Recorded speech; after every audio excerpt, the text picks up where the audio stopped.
Hi friends, ఈరోజు నేను పాల సేమియాలు చేస్తున్నాను.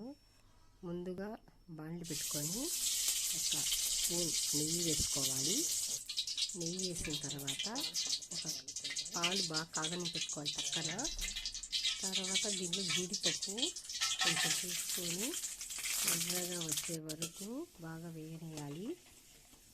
తర్వాత ప్లేట్లో తీసుకోవాలి. జీడిపప్పును ప్లేట్లో తీసుకొని కొంచెం నెయ్యి వేసి దాంట్లో సేమియాలు కొంచెం అది కూడా రెడ్డిష్ వచ్చే వరకు కొంచెం లైట్గా స్లిమ్లో పెట్టుకొని కొంచెం లైట్ కలర్ వచ్చే వరకు నెయ్యిలు వేయించుకోవాలి. కొంచెం నెయ్యిలు బాగా వేయించుకోవాలి. లైట్ మా పిల్లోడికి చాలా ఇష్టం సేమియాలు, పాల సేమియాలు. మా పిల్లలు ఇష్టంగా తింటారు. ఈజీగా అయిపోతుంది. బిన్నా వాటర్ వేసుకోవాలి. ఇది తీసి వేసే వరకు 2 గ్లాస్ వాటర్ వేస్తున్నాను. 3 కప్ చిన్న గ్లాస్తో షుగర్ వేసుకుంటున్నాను. 3 గ్లాస్ వేసాను.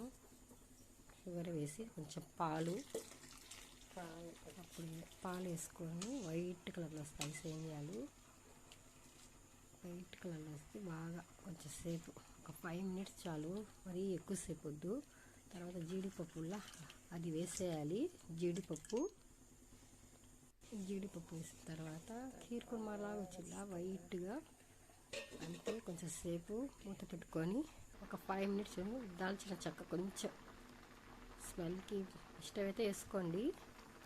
కొంచెం వేస్తే స్మెల్ బాగుంటుంది. అంతే ఫ్రెండ్స్, ఖీర్ కుర్మా రెడీ అయిపోయింది. చూసండి, కొంచెం సేపు చాలు, అంతే రెడీ అయిపోయింది. సేమియాల పాల సేమియాలు.